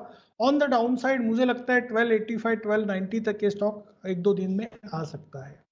1290 तक के टारगेट के लिए L&T में बिकवाली करने की राय, लेकिन बेचने के लिए इंतजार करें एक बाउंस का 1320 से 1325। ये है वो परफेक्ट रेंज जहां पर करनी है आपको बिकवाली। आइए दीप, अब मैं आपको 2:30 बजे की स्ट्रेटेजी बता दूं। एक बार हमारे सारे एक्सपर्ट्स की तरफ से कॉल्स हो चुकी हैं पूरी, और 14,340 ये है लेवल निफ्टी का जहां पर आप ट्रेड कर रहे हैं इस वक्त। 14,300 के ऊपर निकलकर जो निफ्टी ट्रेड करता हुआ दिख रहा है, इसमें एक बड़ी समस्या है शॉर्ट सेलर्स के लिए। पहली चीज़ तो है कि लोअर लेवल पर शॉर्ट करना थोड़ा सा रिस्की है, ये साफ नज़र आ रहा है। 22 लाख शेयर 14,200 के पुट पर और 16 लाख शेयर आज 14,300 के पुट पर जुड़े, यानी कि निचले स्तरों पर पुट राइटिंग थोड़ी सी हुई है, तो वो सपोर्ट के तौर पर काम कर सकती है। अब आइए 14,300 के ऊपर आप निकले हैं तो कुल मिलाकर 14,300 के पार निकलने पर 41 लाख शेयर ऐसे हैं कॉल राइटर्स जो शॉर्ट हैं, उनमें से 37 लाख शेयर तो आज ही 14,200 और 14,300 के कॉल्स जो आज राइटिंग हुई। तो जिन लोगों ने नीचे में आज थोड़ी सी मंदी की है वो थोड़े से रिस्क पर है और वो है 37 लाख शेयर। लेकिन बढ़िया ताकत और एग्रेसिव शॉर्ट कवरिंग तब आएगी जब आप 14,400 को पार करें। अगर 14,400 को पार करके निफ्टी ट्रेड करना शुरू करता है तो टोटल मिलाकर 70 लाख से ज़्यादा कॉल राइटर्स ट्रैप होंगे और फिर आप 14,450 14,500 की तरफ निफ्टी को जाते हुए देखेंगे। तब तक आपके लिए आज जो रेंज निकल कर आ रही है नीचे 14,300 क्लोजिंग बेसिस पर होल्ड होना चाहिए, जो डेटा बनकर निकल कर आ रहे हैं। ऊपर 14,400 इसे पार करना थोड़ा सा मुश्किल है। तो अगले आधे घंटे के लिए 3:05 तक 14,300 तोड़ता है तो आप 14,250 तक की क्लोजिंग देखेंगे। 14,400 पार करता है तो 14,435 से 14,465 की रेंज में आप क्लोजिंग होते हुए देखेंगे। नहीं तो इस 100 पॉइंट की रेंज में आप दिन बिताकर खत्म कर देंगे। ये डेटा साफ दिखा रहे हैं। तो बहुत परफेक्ट डेटा निकल कर आए, एकदम 100 पॉइंट की परफेक्ट रेंज निकल कर आ रही है, जहाँ न 14,300 तोड़ने की जल्दी है न 14,400 को पार करने की हड़बड़ी। ये है निफ्टी के लेवल्स। आइए bank Nifty. Similarly bank Nifty में भी 31,000 का लेवल बहुत इंटरेस्टिंग और बहुत अहम है दीप, जिसके बेहद करीब है।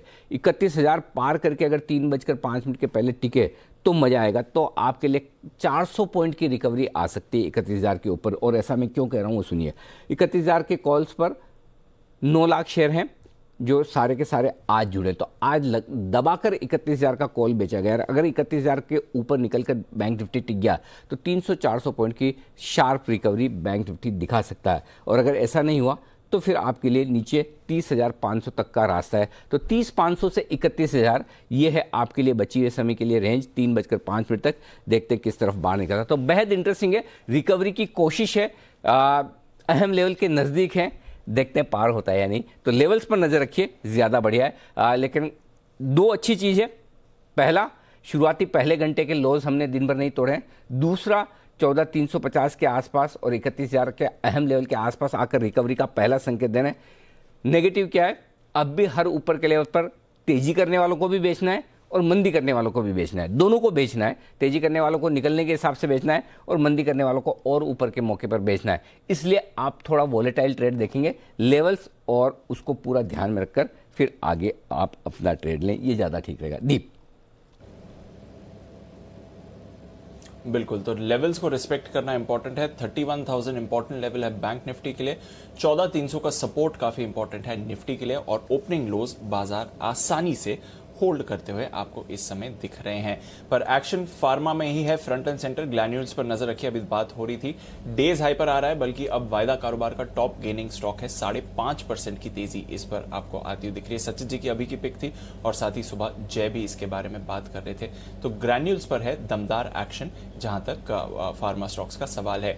इसके साथ ही ढेरों और स्टॉक्स जो एक्शन में आ रहे हैं। वायदा कारोबार में तो काफी काउंटर्स हैं ही एक्शन में, बट साथ ही कैश मार्केट के भी काफी स्टॉक्स में आपको खरीदारी आती हुई दिख रही है इस समय। बंसल जी, इप्का लैब्स पर कोई राय? वहां पर भी अच्छी खरीदारी आई थी, 2.5% ऊपर है इस समय। क्या यहां पर भी ट्रेड बनते हुए दिख रहा है 2200 के लेवल पर?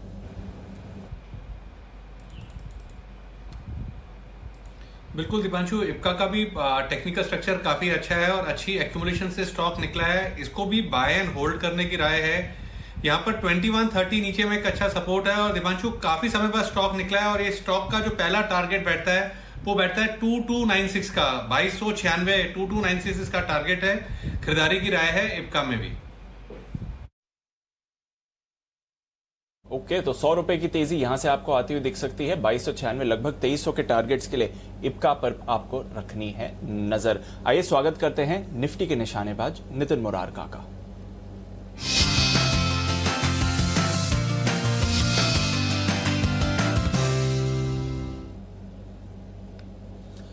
स्वागत है नितिन जी। मॉर्निंग लो को बाजार ने डिफेंड करा है, वहां से थोड़ी रिकवरी भी है इस समय। क्या स्ट्रैटेजी बन रही है सर? इंडेक्स डेटा क्या कह रहा है? देखिए, रिकवरी का मतलब ये है कि जो गैप क्रिएट हुआ था वो गैप फिल हो रहा है, बट अगर आप डेटा देखेंगे तो एक्सपायरी के बाद जो रोल ओवर्स हुए और उसके बाद जो अनवाइंडिंग है वो डेटा में बहुत ज्यादा कुछ पॉजिटिव नहीं दिख रही है। तो मुझे लग रहा है कि इस लेवल पे 14,300 की पुट ऑप्शन लेनी चाहिए, जिसका प्राइस आपको 115 116 ऐसे मिलेगा। तो 14,300 की पुट ऑप्शन लेने की सलाह होगी। और इसका जो स्टॉप लॉस बन रहा है वो स्टॉप लॉस बन रहा है 80 रुपए के आसपास। ये स्टॉप लॉस कल के हिसाब के डेटा के हिसाब से मैं ले रहा हूँ, 80 रुपए का स्टॉप लॉस बन रहा है और टारगेट करीब इसके 200 रुपए के बन सकते हैं। तो 14,300 की पुट ऑप्शन लेनी है, 118 के आसपास अभी मिलेगी। टारगेट होगा 200 का, स्टॉप लॉस होगा 80 रुपए का। ओके, तो ये है आपके लिए निफ्टी पर 14,300 के पुट पर खरीदारी की राय नितिन जी की तरफ से। नितिन जी, बैंक निफ्टी के लिए कोई इंपॉर्टेंट लेवल सर? देखिए, बैंक निफ्टी में ये बाउंस है मुझे ऐसा लग रहा है, और बैंक निफ्टी के लिए इम्पोर्टेंट लेवल वैसे देखा जाए तो 30,750 के आसपास इम्पोर्टेंट लेवल है। और अगर उसके नीचे आज क्लोजिंग में जाती है तो सेलिंग आनी चाहिए, और मुझे लग रहा है कि उसके नीचे चली जानी चाहिए, क्योंकि ये जो बाउंस है, बाउंस में 71 के आसपास डिस्ट्रीब्यूशन सा दिखा है मुझे। तो उसको देखते हुए व्यू बैंक निफ्टी के लिए नेगेटिव है। और बैंक निफ्टी में जो स्ट्रेटजी हम रखेंगे वो हम बेयर पुट स्प्रेड रखेंगे, यानी कि हम 31,000 की पुट ऑप्शन खरीदेंगे और 30,500 की पुट ऑप्शन हम बेचेंगे। ये करीब 190 रुपया 195 रुपये में ये स्प्रेड बनती है। इसका स्टॉप लॉस होगा 130 रुपीज का, यानी 130 रुपया गैप का स्टॉप लॉस होगा। और टारगेट ऐसा लग रहा है कि 30,500 के लेवल्स आने चाहिए जो परसों एक्सपायरी है। तो उस समय ये स्प्रेड बढ़ के 450 तक जा सकती है। तो 60-70 रुपए का मैं स्टॉप लॉस रख रहा हूँ और मिलने को मुझे 200 पॉइंट मिल सकते हैं। 31,000 की पुट लेनी है और 30,500 की पुट बेचनी। ओके, 31,000 की पुट खरीदनी है बैंक निफ्टी की और 30,500 की बेचनी। कितने में स्प्रेड में ये बनेगी पोजीशन आपकी? जी, अभी 200 रुपए के स्प्रेड में बन रही है 197-200, और स्टॉप लॉस हम लोग 130 रुपया गैप का रख रहे हैं, यानी कि 60-70 रुपए का मुझे लॉस होगा तो मैं एग्जिट कर जाऊंगा। अदरवाइज 30,500 के आसपास आती है तो टारगेट करीब आपको ये जो गैप है ये 400-450 ऐसे गैप मिल सकता है। ओके, तो ये है आपके लिए निफ्टी और निफ्टी बैंक पर नितिन जी की तरफ से पुट ऑप्शन खरीदकर मंदी करने की राय। लेकिन इस बीच एक खबर आपके लिए आती हुई दिख रही है आपकी स्क्रीन पर, वो है सुबेक्स को लेकर। सुबेक्स ये है वो स्टॉक जहां आपको आज सुबह मेरे ख्याल से सिमी जी ने इसमें रिकमेंडेशन दिया था, जहां तक मुझे याद है, कहीं तो खरीदारी की राय आई थी सुबेक्स को लेकर।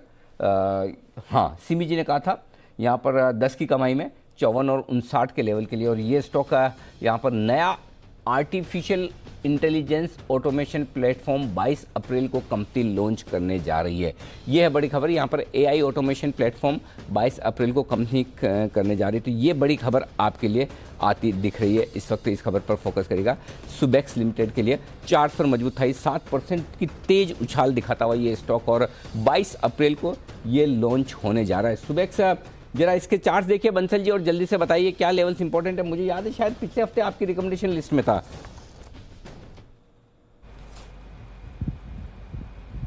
बिल्कुल अनिल जी, और चार्ट्स बड़े स्ट्रांग है। सिमी जी ने एकदम वक्त पर इसको रिकमेंड किया था। टेक्निकली एक बड़ा रिवर्सल देखने को मिल रहा है यहाँ पर। तो जो छोटा यहाँ पर स्टॉप लॉस है वो 44.80 का एक लेवल बैठता है, जो कि एक अच्छा सपोर्ट है। और टेक्निकली यहाँ पर जल्दबाजी नहीं करनी चाहिए किसी भी तरीके की प्रॉफिट बुक करने की। जो एकदम शॉर्ट टर्म ट्रेडर्स हैं जिन्होंने इंट्राडे के लिए लिया है, उनके लिए पहला टारगेट 50 का है, और 50 के लेवल्स एक बार क्रॉस होंगे, टपेंगे, तब 55 के लेवल्स भी यहाँ देखने को मिलेंगे। तो जिन्होंने लिया है वो होल्ड करें। लिया है वो होल्ड करें। सुबेक्स में यहां से 50 के ऊपर निकलने के बाद बढ़िया तेजी बनती हुई दिखेगी और उस पर आपको करना है फोकस। आइए बढ़ते आगे और पिक ऑफ द डे। कल का काम आज ही करने के लिए तैयार हैं बंसल जी। तो बंसल जी के लिए बिल्कुल पिक ऑफ द डे का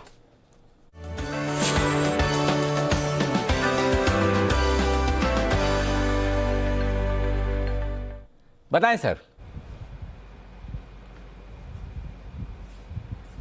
अनिल जी, ये स्टॉक 4 रुपए बढ़ गया अनिल जी मेरे आइडेंटिफिकेशन के बाद। तो यहाँ पर नहीं लेना चाहूंगा, मैं ड्रॉप करूंगा। मैं खोज जारी करता हूँ दूसरे स्टॉक की। मैं मतलब कि जब मैंने देखा था तो वहां से 4 रुपये स्टॉक बढ़ चुका है, तो अभी इसको रिकमेंड नहीं करूंगा। नीचे आता है नहीं तो दूसरा स्टॉक देखूंगा। चलिए कोई दिक्कत नहीं, तो जब आपके रडार पर आए तब आप बताइएगा जरूर, हम फिर से आपके पास पहुंचेंगे। लेकिन तब तक पहुंचते हैं आशु जी के पास, जो आशु जी निफ्टी पर अपनी विशेष टिप्पणी भी करना चाहते हैं। बताएं सर। अनिल जी, मैं सिर्फ एक चीज आपके ध्यान में लाना चाहता हूं जो बहुत इंपॉर्टेंट होती है, और क्योंकि इन लास्ट 10 मिनट्स ही हुई है तो इसलिए वो मेंशन करना जरूरी है for the understanding of all. Anil ji, अभी हम 14,300 की जब कॉल की बात कर रहे थे अनिल जी, वो 170 रुपए थी। अगर हम 14,500 की दो नहीं बेचते तो अनिल जी 15 मिनट के अंदर वो 170 वाली 130-35 हो गई है।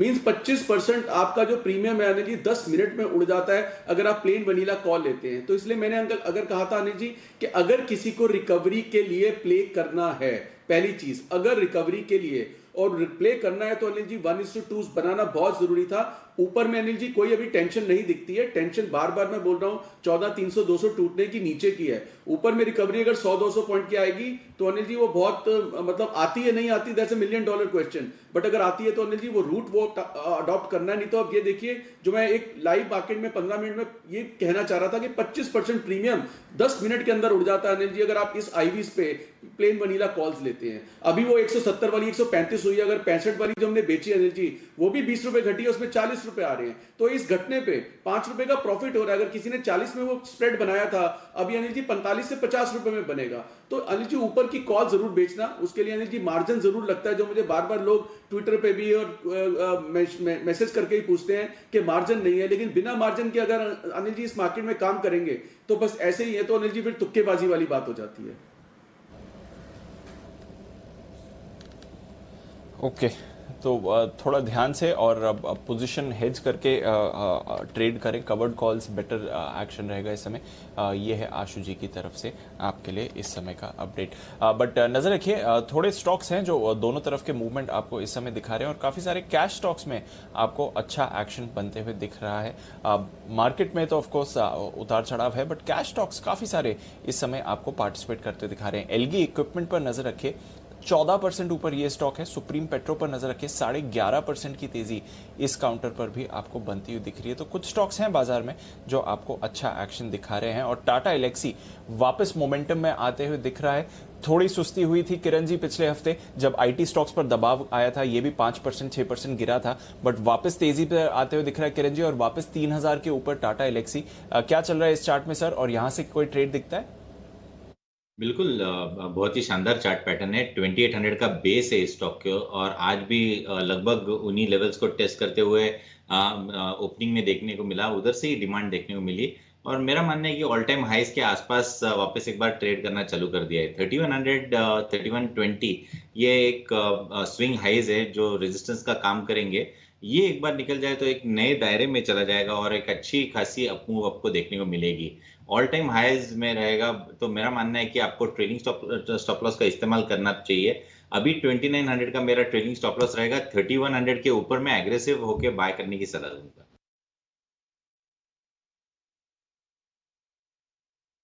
3100 ना किरण जी, 3100 के ऊपर अग्रेसिवली खरीदना है?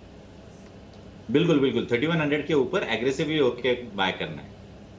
यह है आपके लिए 3100 के ऊपर तेजी से खरीदारी करने की राय आपके लिए टाटा एलेक्सी में आती हुई। आइए पिक ऑफ द डे के लिए तैयार हैं अब बंसल जी और एकदम सही वक्त पर बिगुल भी तैयार है उनके लिए।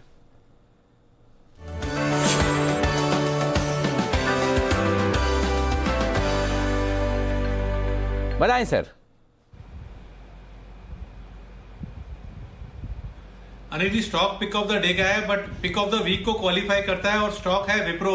एकमात्र फ्रंटलाइन, जितने भी फ्रंटलाइन आईटी स्टॉक्स है उसमें देखें तो एकमात्र फ्रंटलाइन स्टॉक है जो अपने लाइफ टाइम हाइज मतलब अनचार्टेड टेरिटरी में ट्रेड कर रहा है और नतीजों के बाद से इसके अंदर ब्रेकआउट देखने को मिला है। तो इस सप्ताह में अगले 2-3 दिन में यहां पर एक बड़ा मूव देखने को मिल सकता है। तो अपनी क्षमता अनुसार जितनी कैपेसिटी हो उतना खरीद के होल्ड करें। 460 12 रुपए का एक रिस्क बैठता है, 472 के अराउंड चल रहा है। 460 का एक स्टॉप लॉस लगाना है और 488 से लेकर 495 के टारगेट के लिए विप्रो पे खरीदारी की राय है। ओके, तो विप्रो में है खरीदारी की राय। हमने देखा फ्राइडे को अपने नतीजों के बाद दमदार रिएक्शन दिया स्टॉक ने और वो मोमेंटम बरकरार है। ऑफ कोर्स फ्राइडे जैसी तेजी नहीं है बट फ्राइडे जैसी मार्केट भी नहीं है आज, पर उसमें भी विप्रो होल्ड आउट आपके लिए कर रहा है 488 495 के टारगेट्स के लिए। आइए आपके लिए अनिल जी की तरफ से एक कॉल बिगुल कल के 2000 का।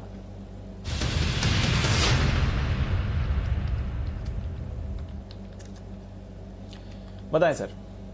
खरीदारी की राय है, और खरीदारी की राय है एक फार्मा शेयर में, वो है कैडिला। 525 रुपये के आसपास कैडिला का स्टॉक चल रहा है, यहाँ पर खरीदारी करने की राय है। अभी आपने एक खबर देखी हुई थी कि शाम को आज प्रधानमंत्री मोदी की दवा कंपनियों के निर्माताओं के साथ, टॉप मैनेजमेंट के साथ एक बैठक है।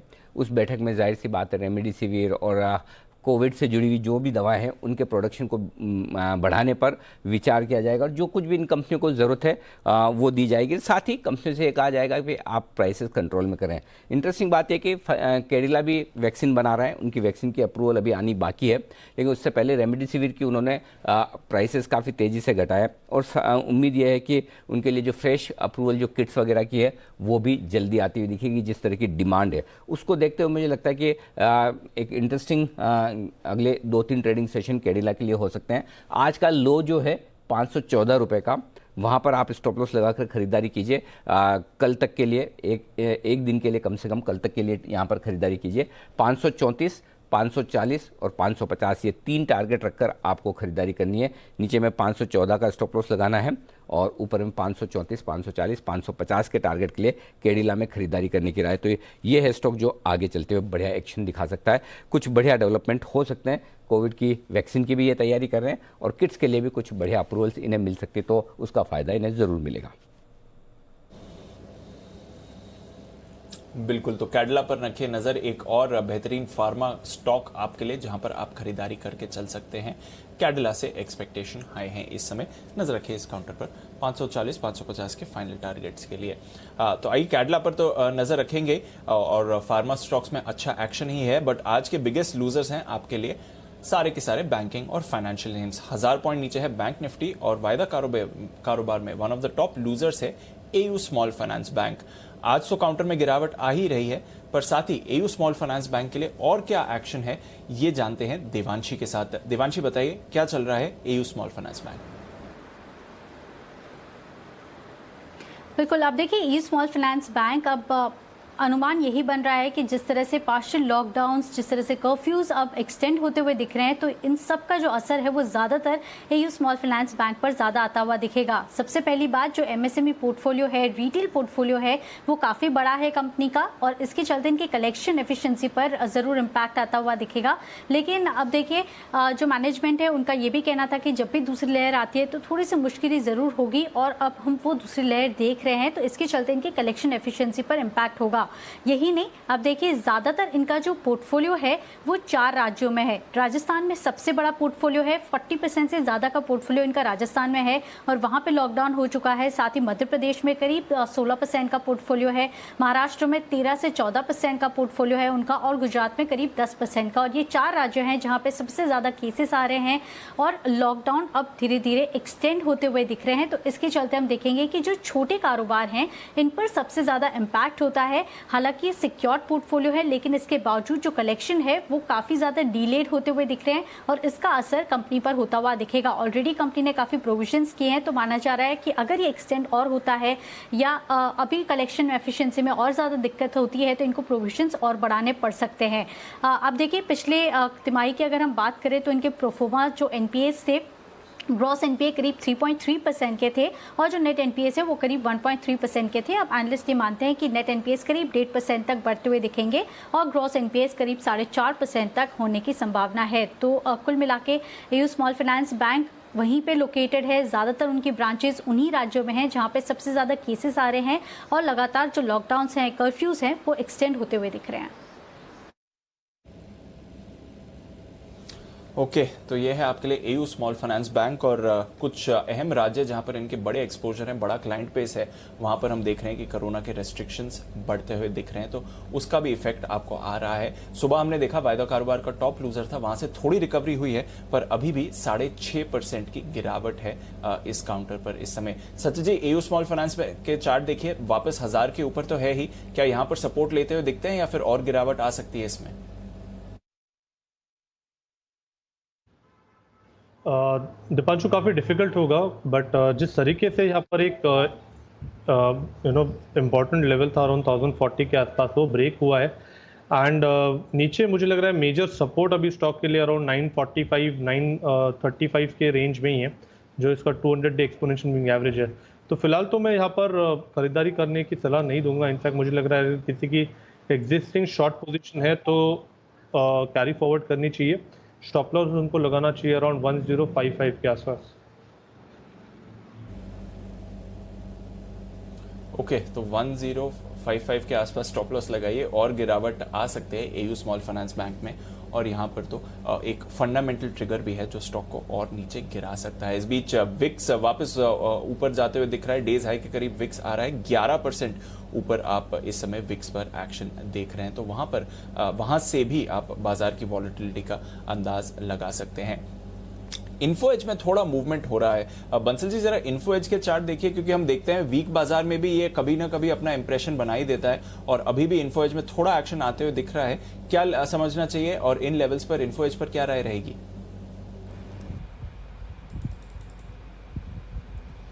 देखिए दीपांशु, एक मूव इसने अच्छा दिया है, नीचे में एक अच्छा सपोर्ट है, तो एक्शन यही है कि जिनके पास है वो होल्ड करें इसको। टेक्निकली पैटर्न काफ़ी अच्छा है यहाँ पर, और एक बार ये स्टॉक जो आज के हाईज हैं इसके 4788 के 4790 के ऊपर निकलेगा तो एक बड़ा वाला रिवर्सल देखने को मिलेगा, तो 4790 के ऊपर एग्रेसिवली ऐड करने की राय होगी, और जिनके पास है वो होल्ड रखें। ओके, तो ये है आपके लिए राय इन्फो एज पर, जहां पर आप एक्शन आते हुए देख रहे हैं। वागले साहब एक बार जरा जस्ट डायल का चार्ट भी देखें, क्योंकि इस पर भी अभी थोड़ी देर पहले एक स्पाइक आते हुए दिखा। अनिल जी, वैसे तो गिरावट के साथ बंद हो रहे हैं, पर जैसा डैमेज सुबह लगा था और जैसा डर सुबह था, 4% से ज्यादा की गिरावट निफ्टी बैंक पर थी, 3-3.5% निफ्टी भी नीचे था, वहां से अच्छी रिकवरी देकर 14,350 के ऊपर निफ्टी क्लोज हो रहा है सर, और 31,200 के ऊपर निफ्टी बैंक की प्रोविजनल क्लोजिंग आती हुई दिख रही है। नीचे से देखेंगे तो थोड़ी रिकवरी, थोड़ी राहत दीप, और ऊपर से देखेंगे यानी कि कल शुक्रवार की क्लोजिंग से अब तक के, तो जाहिर सी बात है एक और ख़राब सेशन, 0.25% का नुकसान निफ्टी पर आपके लिए 250 अंकों का, और लगभग 800 अंक कमज़ोर बंद होता बैंक निफ्टी। 31,300 31,400 तक की रिकवरी आ सकती है, जिसकी बात हम कर रहे थे, लगभग वहाँ तक रिकवरी पहुँची भी है, तो ये आपके लिए फाइनली क्लोजिंग होती दिख रही। लेकिन आइए बाजार बंद होने के बाद आज कुछ विशेष शेयर आप सबसे मेरा निवेदन है, हमारे जितने पैनलिस्ट हैं सबको एक बार दिखाएं, वागले साहब से लेकर सचिन जी और आशु सर, जय ठक्कर, बंसल जी वगैरह सब लोग, किरण जी, ये वाला शो जरूर देखिए शाम 5 बजे वाला।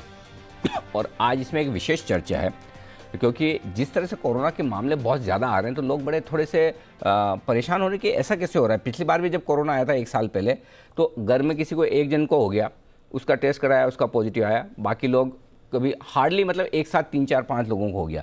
आजकल जो हो रहा है, एक घर में आ रहा है तो 3-4 से कम से किसी को नहीं हो रहा, कोई एक आध बच जाए तो बड़ी बात है। तो ऐसा हो क्यों रहा है कि एक साथ सबको हो रहा है, ये इंटरेस्टिंग है, और इसके ऊपर एक बढ़िया इंटरेस्टिंग रिपोर्ट आई है। एक है दुनिया की प्रतिष्ठित मैगजीन लैंसेट, इन्होंने एक रिपोर्ट दी है, और इस रिपोर्ट में ये कहा गया है कि अब कोरोना जो इतना तेज़ी से बढ़ रहा है, फैल रहा है, इसकी वजह है हवा। ये हवा से फैल रहा है, और हवा से फैलने में एक और इंटरेस्टिंग चीज़ जो इन्होंने बताई है कि बाहर से ज़्यादा इसका असर घर की 4 दीवारी में। ये लो, ये एक और इंटरेस्टिंग चीज़ है। तो अब बड़ा सवाल है कि क्या हवा से कोरोना फैलता है तो क्या जो घर के अंदर 4 दीवारी में अगर गलती से आ गया तो क्या ज़्यादा रिस्की है, और यदि हाँ तो फिर इससे बचना कैसे है। ये बहुत सारे सवाल है, और ये सवाल बड़े जायज़ से है, क्योंकि जिस तरह से हर एक फैमिली में कई सारे फैमिली मेंबर्स एक साथ कोरोना पॉजिटिव हो रहे हैं और एक साथ वो इसकी चपेट में आ रहे हैं, ये समझना ज़रूरी है। और इसी पर हम बातचीत करेंगे। Doctor Sunila Garg, Lancet commission Covid task force की मेंबर हैं, वो बताएंगे अपनी इस पूरी रिपोर्ट के बारे में। डॉक्टर रमन गंगाखेड़कर साहब हैं, जो कि पूर्व हेड हैं यहाँ पर ICMR के, वो भी अपनी राय इस पूरे मामले पर देंगे। तो इस बदलते हुए कोरोना के स्वरूप में आपको अपने आप को किस तरह से सुरक्षित रखना है। सावधान, हवा से फैलता है कोरोना। बंसल जी, इस विशेष स्टडी पर आपकी कोई विशेष टिप्पणी, क्या ऐसा कुछ आपने भी सुना, देखा है?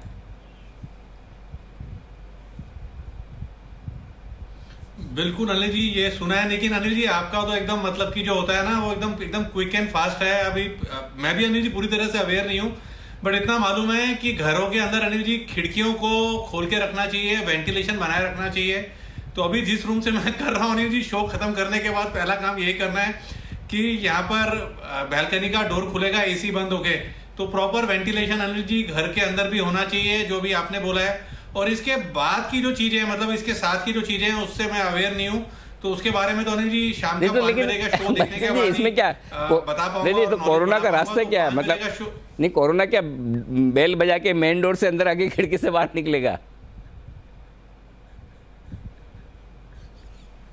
नहीं अनिल जी कह रहे हैं वेंटिलेशन वगैरह होना चाहिए। अनिल जी मुझे कोई पूरा आइडिया नहीं, मैंने पहले भी आपको बोला कि शो देख के बताऊंगा, बट कह रहे हैं कि घरों के अंदर सब कुछ बंद नहीं होना चाहिए, प्रॉपर वेंटिलेशन रखें। बिल्कुल तो ठीक अनिल बात जी, है। वेंटिलेशन तो तभी होगा जब खिड़कियां खुली होंगी। एब्सोल्युटली नहीं, मजाक की बात है, लेकिन हाँ सीरियसली ये समझना जरूरी है। इसमें दोनों चीज़ें हैं कि बंद रखें तो कहीं ऐसा ना हो कि मतलब खुला रखने में अंदर से बाहर से अंदर आ जाए, अगर खाली बंद रखें और पता चला बंद रखने में फैल रहा है। आशु सर भी कुछ कहना चाहते हैं? जी आशु सर। अनिल जी एक्चुअली एक तो मतलब आज आप भी सुबह एक बात मेंशन कर रहे थे, बट जेन्युइनली अनिल जी ये जो नया म्यूटेंट है, एक तो कहते हैं कि हवा में है, और दूसरा आई मीन इसमें कि N95 is the only mask which is acting against it. Otherwise सब मतलब रेकमेंड कर रहे हैं कि वो बिल्कुल बाकी मास्क भी इसके सामने फेल है, क्योंकि ये जितना सील्ड चाहिए इसके लिए, इस म्यूटेंट के लिए उतना नहीं हो रहा। और तीसरी चीज अनिल जी, मतलब पहली बार पिछले साल भी रहा है आपके साथ, मतलब शो करते रहे हैं, लेकिन इस बार जेन्युइनली अनिल जी डर लग रहा है कि मतलब कैसे बचेंगे। मतलब सिर्फ जैसे होता है ना कि भगवान पे प्रे चल रही है कि किसी तरह से बच के रहें और ये चीजें ठीक हो जाएं। और अनिल जी चौथी चीज जो आपने बोला कि पूरी फैमिलीज की फैमिली इफेक्ट हो रही है, और अनिल जी इतने लोगों के फोन आते हैं, ऑब्वियसली कोई सोचता है कि हम सीनियर पोजीशन पे हैं, कोई सोचता है कि हम शायद मीडिया में आते हैं, बहुत अच्छे कॉन्टैक्ट्स होंगे। अनिल जी इतना हेल्पलेस लगता है कि किसी को बेड नहीं मिल रहा, किसी को ढंग की मतलब गो टू प्लेस नहीं समझ आ रही कि ट्रीटमेंट कैसे ले। उस चीज से अनिल जी जो हेल्पलेसनेस हो रही है ना, वो और ज्यादा डिप्रेसिंग है। बिल्कुल ठीक बात है, ये बड़ी समस्या है। जय इस पर कुछ कहना चाहते हैं? जय